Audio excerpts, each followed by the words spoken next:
hello. Say hello, Sash. Sash, say hello. Mama, you go see.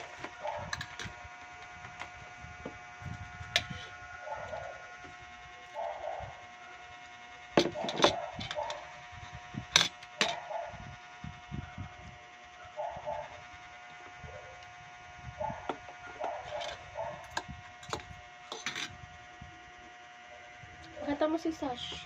Yung pet mo. Oh, that's cute. Paano nga makikita? Nakahalang mo. Dito mo. Yan. Pakita mo kay si Sash. Si Sash. Uy, si Sash. Bakit Sash yung name niya? Because it's cute. Maganda, I said.